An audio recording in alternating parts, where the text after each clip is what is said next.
Hey guys, my name's Jamin. Thanks so much for visiting my channel. In this video, I have a Gateway tablet laptop on me. The exact model is GWTC116. I'll have the full model number below in the description. I'm going to take you on a teardown or disassembly tour, show you the major components you can access once the computer is opened up. So first thing guys, power down the computer the correct way. Make sure it's off and unplugged from your charger. Then we're going to flip it over to access your bottom case screws. Okay, so we have these 4 screws here, these 2 in the middle, and these 4 up top. We're going to remove all those screws.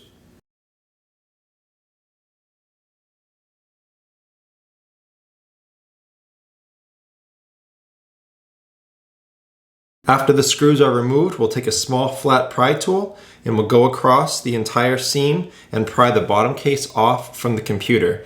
When you're doing that, don't put your pry tool too far in. You could damage some internal components. Keep it on the outside edge and just go slow but firm. And if you get stuck in one spot, leave it and continue around the other direction.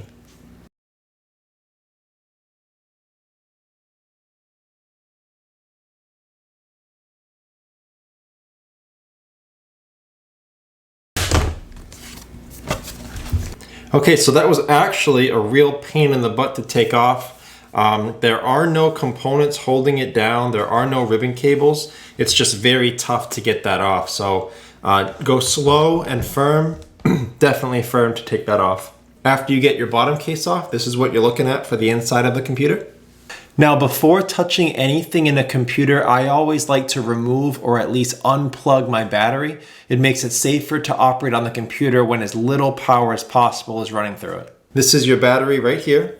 It's held on by 1, 2, 3, 4 screws that I can see. I'm going to also look under these tape tabs, see if there's anything in there, but I'll take out those screws first. As a tip, whenever you're working on a computer, keep the screws in different parts of the computer and different components separate from each other. They're not all the same size, and you could damage things by trying to use the wrong size screws. So keep your battery screws separate from your bottom case screws and anything else you're working on. So let's look under these tabs here for the battery plug and for any of the screws.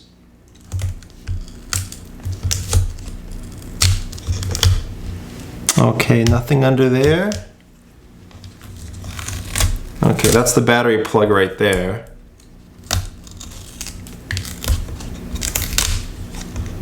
Okay, and there's one more battery screw right there. So we'll go ahead and take that battery screw out. And the battery plug is right there. Whenever you're working on a computer, try to avoid pulling wires if at all possible. Try to just manipulate that plug. So this plug has 2 grips on either side. I can grab it with my fingernails or a pry tool and just pull that right out of the port. So that is how your battery comes out of this computer. So your speakers are right here. You've got this speaker on the left-hand side, this speaker on the right-hand side. This piece of tape holds them down to the case. I'm assuming so that when you put the bottom case on, they're not in the way and get damaged. But this daisy chain's over here, this one comes here, and they both plug into the motherboard right there. Unlike the battery, that plug is very small, it doesn't have any grips, and these wires are very thin and fragile. So be very careful when taking that out. Try to use a pair of pliers to take that out of there. This is your USB board here, connected by a ribbon cable to the motherboard. This type of cable connector, guys, these are very breakable, these black clips. Let me zoom in there for you.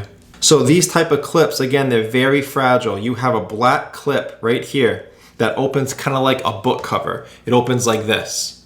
So you open it to release the ribbon cable and then put it down to secure the ribbon cable. And if you break that black clip, you may probably not gonna find a replacement. So be very careful. You're gonna take your small pry tool, get in there, underneath that black clip and gently pop it up like that. And then the ribbon cable will come out. And then to get it back in, you insert it, make sure it's flush and even. There's a white line that goes across the end of the ribbon cable to let you know that it's flush. Then you just put that clip back down to secure it. Your motherboard's right here underneath your heatsink. So I'm going to go ahead and take off that heatsink. Okay, I think that's all I have for heatsink screws. I believe this is just holding down the LCD cable. Yeah, so I'm going to take this off real quick so we can get the heatsink off. They love using tape in this. Oh, nope, there is one more screw under that piece of tape, so it's a good thing I'm taking it off. They love using tape in this model, my goodness. And it's such sticky tape that, man, you can damage what's under it simply by taking it off. Kind of annoying. All right, so that's our heatsink screws.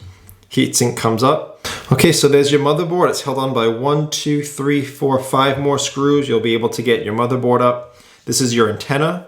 Your single antenna in this tiny little computer with a single wire coming over here, snapping onto your Wi-Fi area. And that's pretty much the entire computer. As you can tell, there's no hard drive, solid state drive, there's no RAM. It's all integrated into the motherboard. So there's no real way to upgrade your RAM, upgrade your hard drive. You would need to use external USB plug-in options for that. If this computer comes in any larger options, I'm not sure, but if it comes in any large options, you may be able to swap out the motherboard for one with a larger drive. But I think this only comes in this option. So that is how you get into the computer and access these components. If you did want to access your LCD assembly, you'd need to take out these 4 screws on that hinge assembly, these 4 screws on that hinge assembly. Make sure that your LCD wire is unplugged. It's the same kind of hookup as this. And make sure that the touchscreen wire is unplugged also, or you could damage it. But that's how you would get your LCD assembly off. Okay, so there's the video. I hope it was helpful. If you have any questions, check out the FAQs in the description below first. It could save you some time getting an answer. But if you do need to leave me a question or comment, please feel free. I do try to get to those a couple times a day at least. As always, please remember to like and share if this was helpful, if you think it could help someone else. Please subscribe if you enjoy DIY computer content. And if you want to support the channel a little further and leave a small donation, there's a couple different ways you can do that. First, right below the video to the right-hand side, you'll see the Super Thanks button. You can click on that. You can select a tip amount here. Second way, you can use your Cash App. Find me at $PC Helper. You can leave a dollar amount and you can even leave a little note. Thanks so much for watching, guys. I look forward to seeing you on my next video.